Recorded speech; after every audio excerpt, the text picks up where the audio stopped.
Hey, our last stand MMA. How are you guys this week?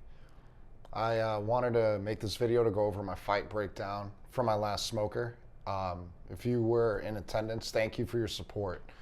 It means the world to me as a competitive MMA fighter, and I appreciate all the coaching as well from Professor Mike Amico, Professor Larry Crow, Professor J.C. Pennington, and who else am I missing? Professor Vincent Chengo, of course. You guys mean the world to me. Going into this fight, just to give you guys an idea of what was going through my head, Larry was telling me 2 days before that I wasn't going to have an opponent because there was not someone in the 205 range that was available to fight, which, you know, it happens sometimes. And in my previous video where I talk about the chaoticness of smokers, which you guys have listened to, if not, definitely check that video out because it shows you the world of how chaotic smokers are. But nonetheless, we talked about like me possibly not having a fight. And so I was in a weird mental space because I felt really confident and I felt great through the week of training. And when Larry and I talked about not having a possible partner for me to fight or a competitive, some sort of opponent to fight, I thought to myself, man, like you kind of have that mental lapse where you're like, all right, take the foot off the gas pedal because I guess you're not fighting. But I had to keep myself in there mentally. And lo and behold, somebody showed up halfway through the smoker that was 219, 215 or 219, like somewhere around there. I cut down to 205 because usually I'm the one who's heavier. So this was kind of a blessing to fight someone a little bit heavier than me. As you guys will see in this video, the kid was strong. He was really strong. And I think you guys will have an appreciation for the level of toughness, the grit, and the raw talent that this guy's had. For me, I came in really focusing on polishing up my grappling skills. I was a wrestler in high school, so like for me, it was more about getting my jiu-jitsu down before this smoker. So I had 3 months really to own in on my grappling skills. And so I think it comes out in a big way in this fight, in a way that I needed it to show up, where if I didn't take the time, I believe like 3 months ago, I probably wouldn't be in the same space that I was able to perform yesterday. And so I'm going to go ahead and play through the video and give you guys my commentary as I break this down. All right. So I open this thing up. I'm going to pause real quick. I opened this thing up with a leg kick. The leg kick that I threw on him was really strong. I love Muay Thai. As you guys know, I'm a striker first, so I like to set the tone. Muay Thai is extremely aggressive, guys. If you haven't really practiced the art or seen a Muay Thai fight, it's amazing. It blows my mind that in Western society it hasn't taken off because everybody loves to see those wars of striking. And in the UFC, whenever people hit the ground, that's when the crowd kind of gets tired and disheveled. For people who know fighting and combat, the ground game is just as important as standing up, if not more important in certain instances. For me, it's been really important. The last 2 MMA smokers I've had, I've won by submission. And again, I consider myself a striker first, so that tells you everything you need to know about how important grappling is. And so thinking about, you know, setting the tone for the fight, just opening up with a good leg kick, I saw him tumble backwards. Otherwise, you know, it kind of threw me off guard because I thought he was going to hold his ground, but I would have followed up, now looking back at it, with a 2-3-2 combo, maybe another leg kick after that if he didn't respond. But that would have been a great way to set the table for a knockout. So looking back at the film, that's probably what I would have changed after that opening leg kick if I wasn't surprised. All right, so now this guy's using his power. He's pushing up against the cage, but I'm using my wrestling skills here to set up the sprawl and a crossface. So right here, I'm trying to get my Muay Thai sort of clinch in, and I'm trying to frame. I'm trying to frame to create some distance between him and I so I can go back to setting up my combos. And then here, we're just tussling, we're wrestling. He loses his footing. I'm back into my Muay Thai stance. I'm ready to strike again as he's getting ready to come up. And so he pops up. He's really quick for a big guy.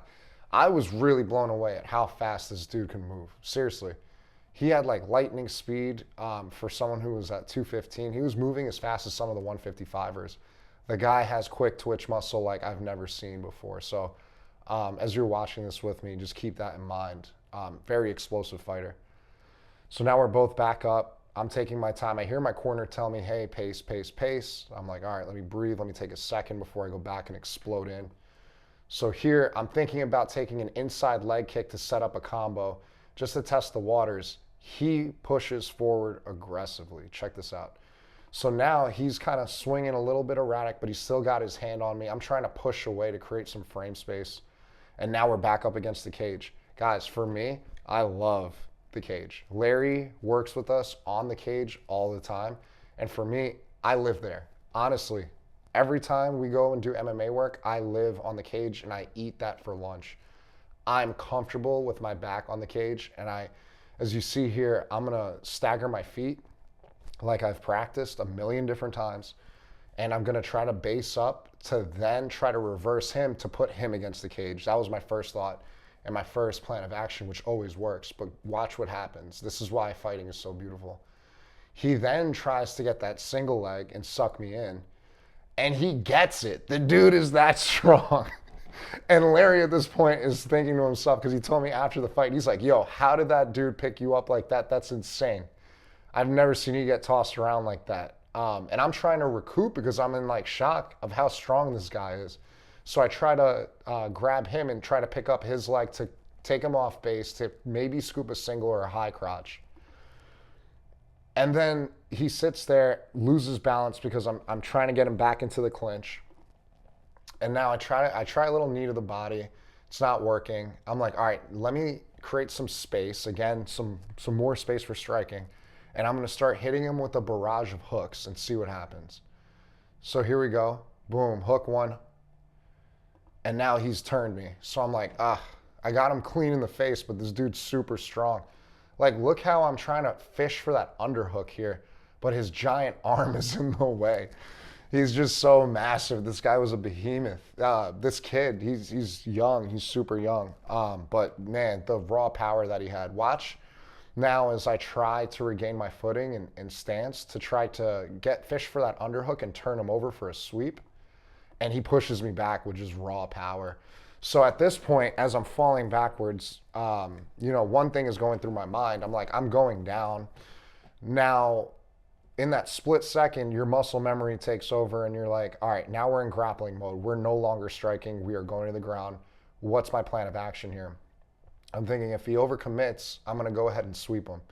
If he's on top of me from full mount and he's in the high part of full mount, like he's up to my armpits, I'm going to have to close the distance by squeezing my head into his stomach. And then I'm going to turn him over by ankle picking him and rolling the sweep if I can get to it. If not, I'm going to buck him off me, take a couple shots to the face, and then work up. So those are my 3 plans of action. Here's how it unfolded.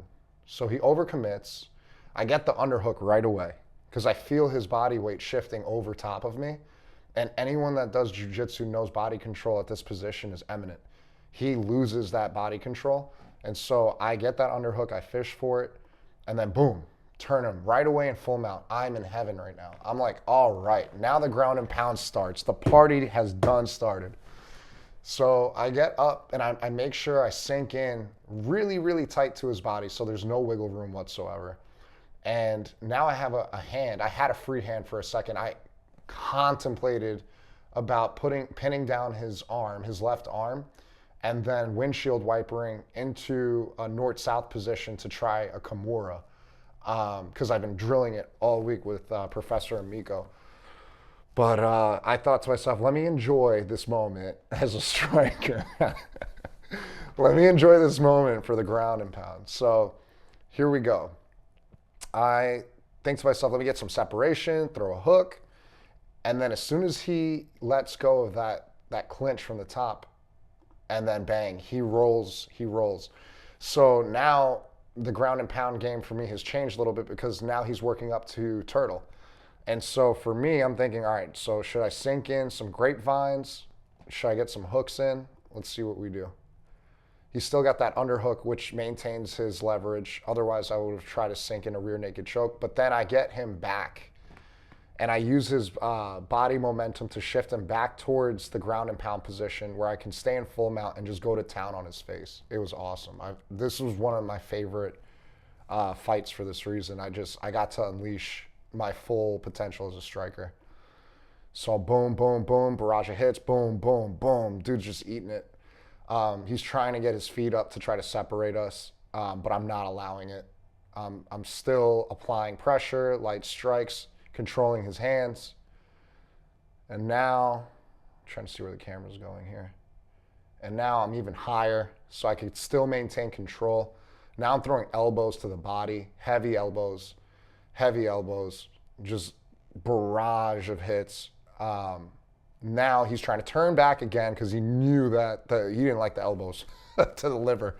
That was not comfortable for him. It almost looked like he was going to tap off that alone. As soon as he turns, I'm like, all right, let me just sink this choke in. I should have, now looking back at it, sunk in grapevines, but I think I was just trying to wrestle for position to just sink that rear naked choke, and boom, the fight's over, just like that. Man, that was a really, really intense one because the dude can move. For his size, the guy is going to definitely go places. I wouldn't be surprised if this kid ended up in the UFC within the next 3 to 5 years, without a doubt. He's got such raw power and potential. I told him after the fight, I was like, man, if you had some grappling in you, it would have been an all-out war. Like, we would have taken blows. He has a good grappling game for wrestling. Not sure what his entire background was, but it was beautiful nonetheless. I came in that fight really confident because, again, I had 5 different smokers for experience. For me, it was just to check the box of where I was as a litmus test before I make my debut with Fury fighting promotion. So all in all, awesome fight. Let me know what you guys think in the comments section of what you thought of what you, I guess, saw in the fight. Maybe I didn't comment on it, or things that you think would have been done differently if implemented differently. I love to hear different perspectives because fights can take a million different directions. But thank you guys for watching. There's going to be a video at the end that I've made as well as a recommendation for you guys to check out, and looking forward to making more videos for this community soon. Thanks again. Talk soon.